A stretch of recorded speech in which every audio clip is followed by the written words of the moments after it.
지난 주일은 우리 교회 창립 71주년 감사 주일이었습니다. 우리 교회의 생일이었습니다. 오늘 주일은 전 세계 모든 개신교회의 생일과 같은 주일입니다. 오늘 10월 마지막 주일은 전 세계 개신교회에서 종교개혁 기념주일로 지키는 주일인데, 종교개혁을 통하여서 개신교회가 시작되었기 때문입니다.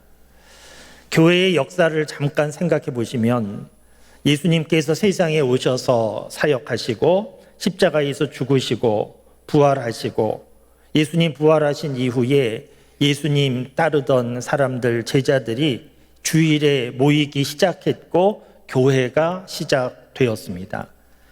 성령의 임재가 있었고 성령의 임재 가운데 부흥하는 교회였지만, 한편으로는 핍박과 고난 당하는 교회였습니다.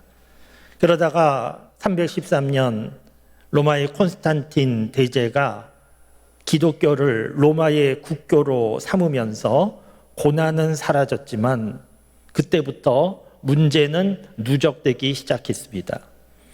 누적되던 교회의 문제가 1500년까지 이르게 되었는데, 당시 교회는 로마 카톨릭 교회였습니다.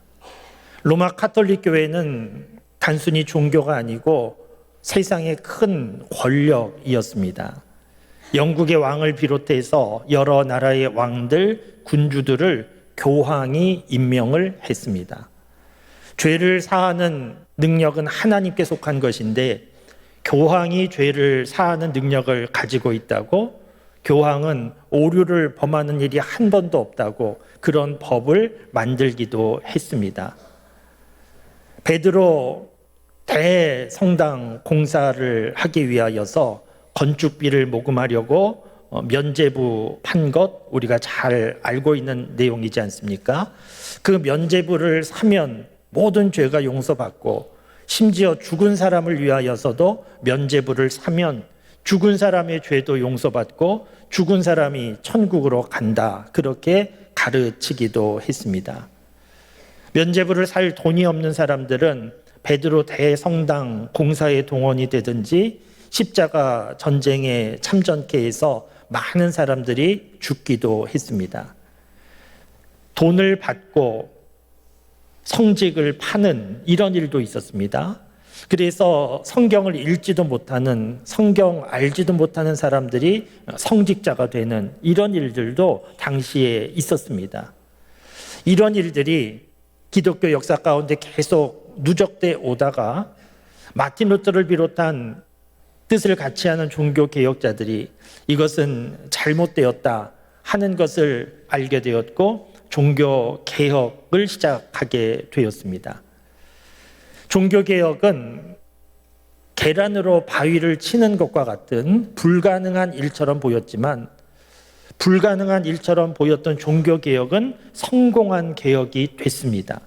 그래서 종교만 개혁한 것이 아니고 당시에 모든 세상을 바꾸는 그런 개혁이 됐는데, 정치적으로 보면 민주주의가 발전하는 과정 중에 그 토대가 되기도 했고, 경제적으로 보면 자본주의가 발전하는 과정 중에 윤리적인 기초가 되기도 했고, 르네상스 문예의 부흥으로 이어지는 그런 시대 가운데 큰 영향을 주기도 했습니다.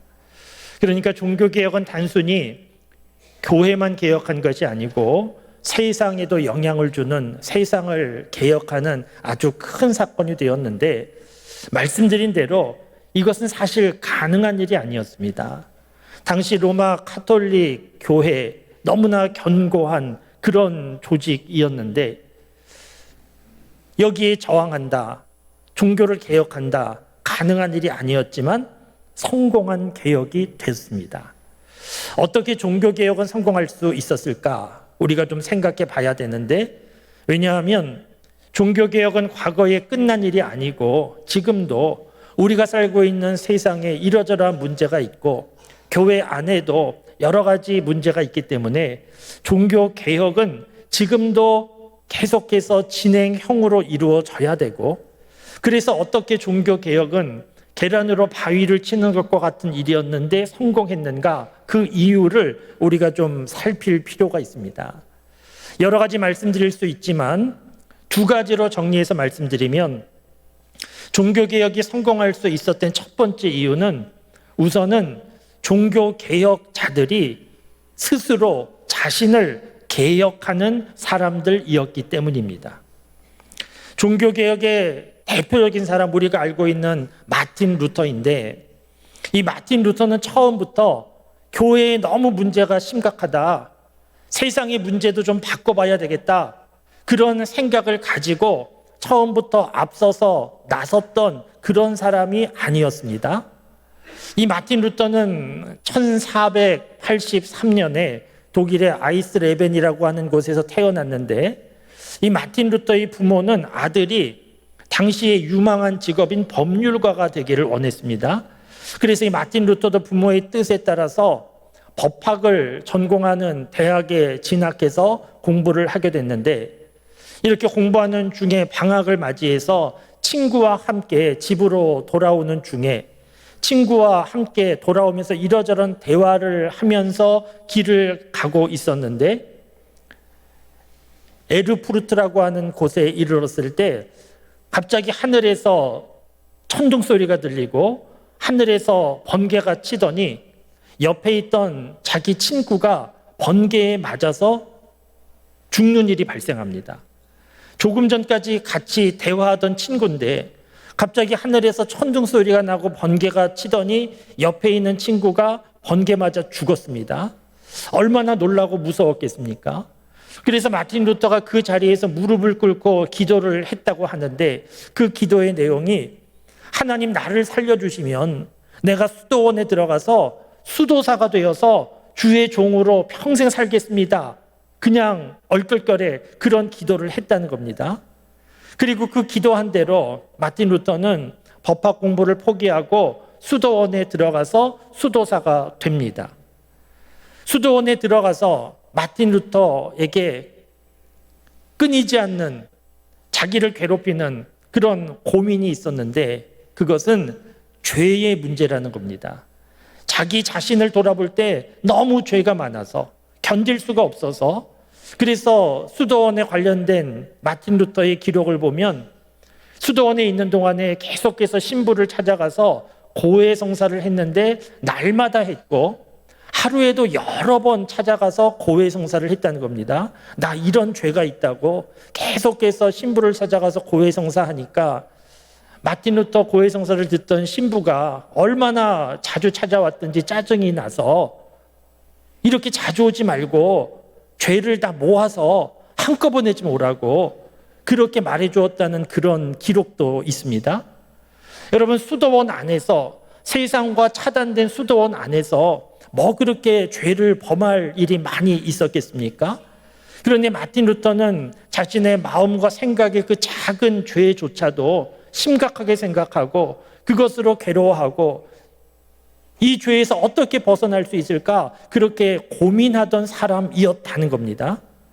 그러니까 처음부터 내가 세상을 바꿔야지, 교회의 문제를 풀어봐야지, 그런 뜻을 가지고 나선 사람이 아니고 처음에 그런 생각조차 없었고, 마틴 루터의 관심은 어디에 있었는가 하면 자기 자신을 돌아보면서 하나님 앞에서 좀 바르게 살아봐야지, 하나님 앞에서 좀 의롭게 살아봐야지, 그렇게 모든 관심이 자기 자신에게 집중되어 있었던 사람이었다는 겁니다. 그래서 이런 관심으로 인하여서 모든 관심, 개혁의 대상이 자기 자신인 이런 사람을 통하여서 종교 개혁이 일어나게 된 겁니다. 여러분, 이 부분 참 중요한 부분인데, 요즘도 우리가 살아가는 동안에 우리가 살고 있는 세상의 문제를 보면서 개혁해야 된다, 이런 말들 우리가 많이 하고 있지 않습니까? 그리고 개혁을 위하여 노력도 하고 있지 않습니까? 정치도 개혁이 되어야 되고, 경제도 개혁이 되어야 되고, 교육도 개혁이 되어야 되고, 최근에는 사법도 개혁이 되어야 되고, 이런 개혁하자는 말들을 우리가 얼마나 많이 하고 얼마나 많이 애쓰고 있습니까? 그런데 우리가 살고 있는 세상의 개혁은 사람들이 생각하는 것만큼 그렇게 이루어지고 있는 것처럼 보이지 않습니다. 왜 그렇습니까? 어떤 문제가 있는 것입니까? 개혁을 이루어가는 방법, 전략과 전술의 문제가 있는 것이 아니고 개혁을 하고자 하는 사람의 문제가 있는 겁니다. 마틴 루터는 모든 관심이 자기에게 있었습니다. 그래서 자기를 변화시키고 자기를 개혁시키는 일에 관심을 가지고 있었지만 요즘의 문제는 무엇입니까?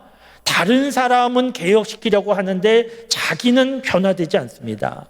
자기는 책임지지 않고 자기는 희생하지 않고 그러면서 다른 사람을 변화시키려고 하니까 이게 가능한 일이 아니지 않습니까? 요즘에 일상적인 단어처럼 되어버린 내로남불 이런 단어 있지 않습니까? 나는 변화되지 않는데 다른 사람을, 세상을 변화시키려고 하기 때문에 이것은 가능한 일이 아니지 않습니까? 성경 말씀에도 보면 다른 사람 눈에 있는 티를 지적하지 말고 내 눈에 있는 들보를 좀 보라고 그런 말씀도 있지 않습니까? 여러분, 개혁은 어떻게 이루어질 수 있습니까? 개혁은 자기 자신을 살피는 데부터 시작되는 겁니다. 여러분, 우리 하나님을 믿는 기독교의 신앙은 하나님 앞에서 자기 자신을 돌아보는 것이 우리 기독교 신앙의 핵심적인 내용입니다. 하나님 앞에서 자신의 약함을 돌아보고 자신의 죄인됨을 돌아보고 그러면서 하나님 앞에 인정하고 하나님의 도움을 구하고 그러면서 예수님 믿는 사람답게 변화되는 것, 이런 것이 우리 기독교 신앙의 핵심적인 내용이지 않습니까? 사랑하는 우리 교우 여러분, 하나님 앞에서 나 자신을 잘 살피실 수 있기를 바랍니다. 다른 사람을 보면서 사랑이 없다고 책망하기 전에 나에게도 사랑이 없는 모습을 보고 안타까워 하실 수 있기를 바랍니다. 세상이 문제라고, 세상이 불의하다고 그렇게 탓하지만 말고 그런 일들이 나에게도 있구나 하는 것을 제대로 보실 수 있기를 바랍니다. 왜냐하면 그렇게 나를 제대로 보고 내가 변화되는 그 자리에서 개혁이 이루어지는 것이고 지금도 바로 그런 사람을 통하여서 하나님은 일하시기 때문입니다. 내가 변화되는 그 자리에서 우리 가정이 변화되는 것이고 내가 변화되는 그 자리에서 교회가 변화되는 것이고 내가 변화되는 그 자리에서 우리가 살고 있는 세상이 변화된다 하는 것을 제대로 알아서 종교개혁자들처럼 하나님 앞에서 자신을 살피고 돌아보고 바로잡고 개혁하고 하는 일들이 우리의 삶 속에 있게 되기를 바랍니다. 그런데 여러분, 종교개혁자들이 종교개혁을 일으킬 수 있었던 이유는 이렇게 자기 자신을 바라보며 개혁하는 일이 중요했는데 이것만 가지고 개혁한 것은 아닙니다. 자기 자신만 바라보면서 자책하고 있었던 것이 아니고 종교개혁자들이 종교를 개혁할 수 있었던 중요한 능력이 어디에 있었는가? 오늘 본문 말씀 속에 그 내용이 있습니다. 오늘 말씀은 사도 바울의 고백입니다. 오늘 말씀 로마서 1장 16절 말씀에 보면 사도 바울은 고백하기를 내가 이것을 부끄러워하지 아니한다 이렇게 고백하고 있습니다. 이것은 무엇인가 하면 복음이라는 겁니다. 내가 복음을 부끄러워하지 아니한다. 이 말은 거꾸로 생각해 보면 무슨 내용입니까? 복음에는 부끄러워할 만한 내용들이 있다는 겁니다. 복음은 예수님입니다. 예수님이 있는 믿음에 우리 사람들의 수준에서 상식적으로 이성적으로 생각해 보면 이 복음에는 부끄러워할 만한 내용이 있다는 겁니다. 여러분, 사실 그렇지 않습니까? 우리가 예수님을 믿는데 예수님을 믿는다 그 내용을 생각해 보면 예수님의 동정녀 탄생을 우리는 믿고 있습니다.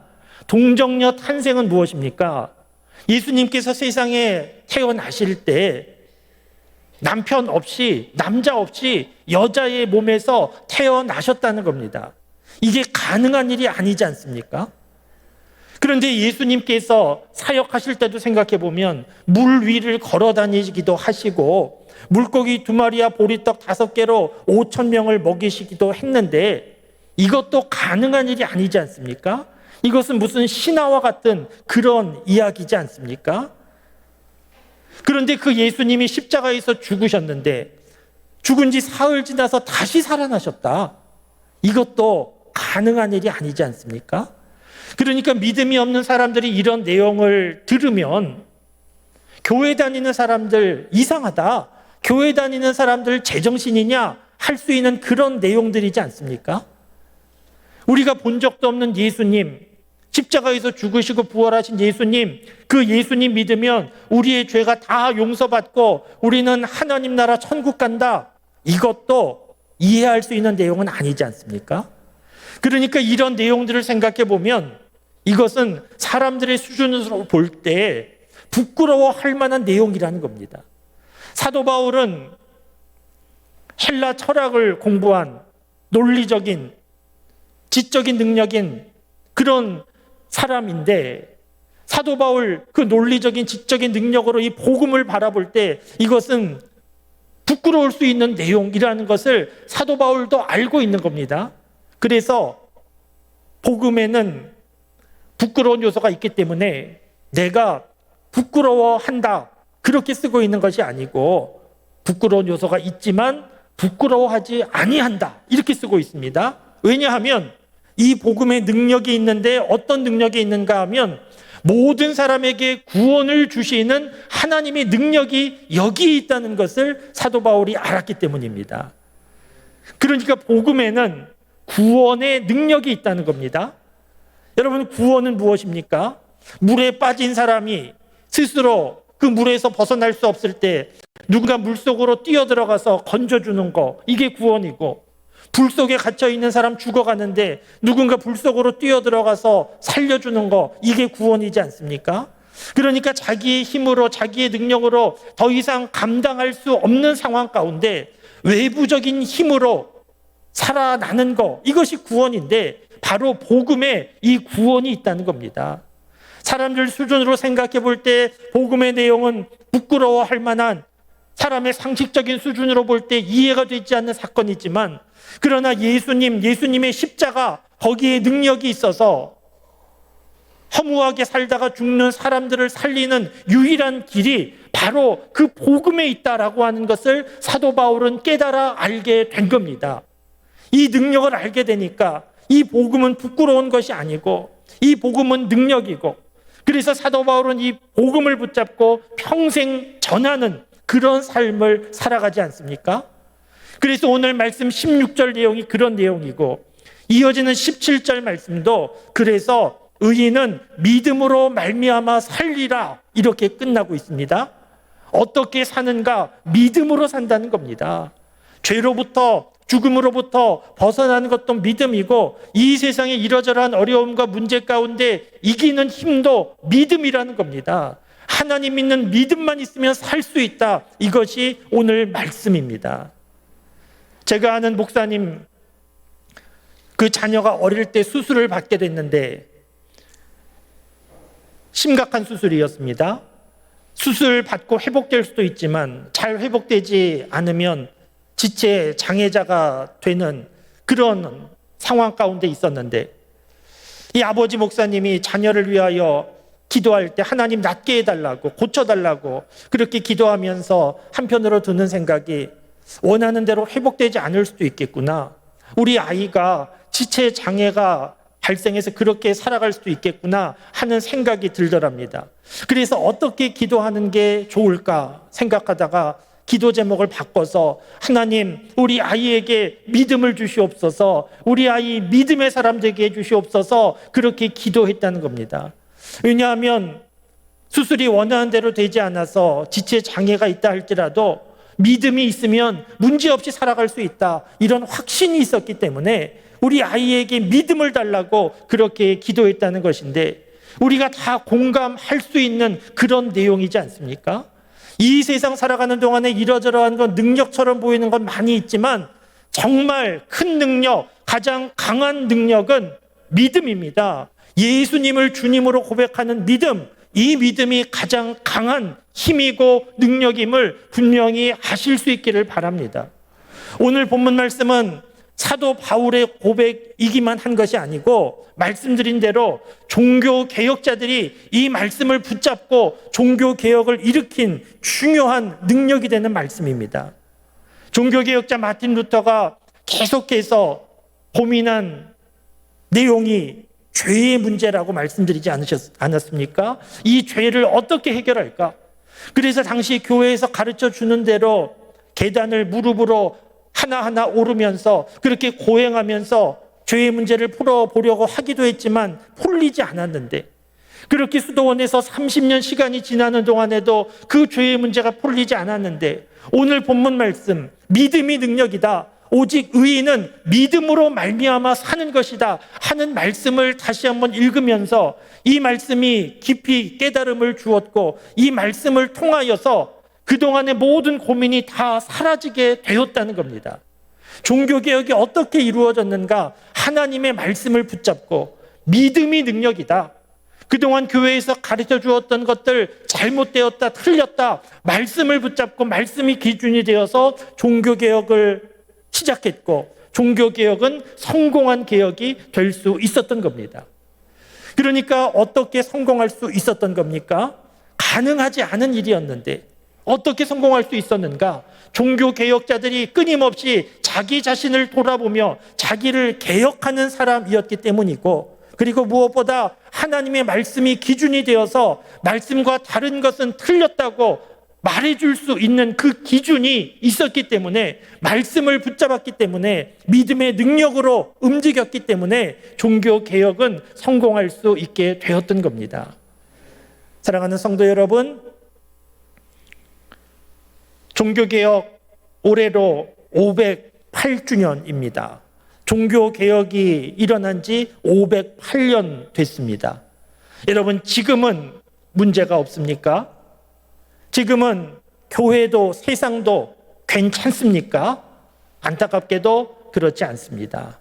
지금도 이러저러한 문제가 많이 있고, 그래서 그 잘못된 것을 우리는 바로 잡아야 되는데, 어떻게 하면 바로 잡을 수 있겠습니까? 세상의 정치가들만 바라보고 있으면 세상의 문제는 풀리겠습니까? 그렇지 않습니다. 지금도 종교개혁자들이 붙잡은 말씀, 이 말씀을 붙잡고 하나님 믿는 믿음, 이 믿음을 가지고 살아가는 사람, 그 사람을 통하여 세상의 문제는 풀리게 되어 있습니다. 저는 목회자가 되어서 계속 지금까지 살아오는 동안에 간혹 비슷한 질문을 받는 일이 있는데, 어떤 질문을 받는가 하면, 목사님은 어떻게 목사님이 되셨습니까? 이런 질문을 여러 번 받았습니다. 목사가 된 일, 전적인 하나님의 은혜이지만, 그러나 저에게도 목사가 된 이유가 있는데, 그 이유가 무엇인가 하면 복음의 능력을 확신했기 때문입니다.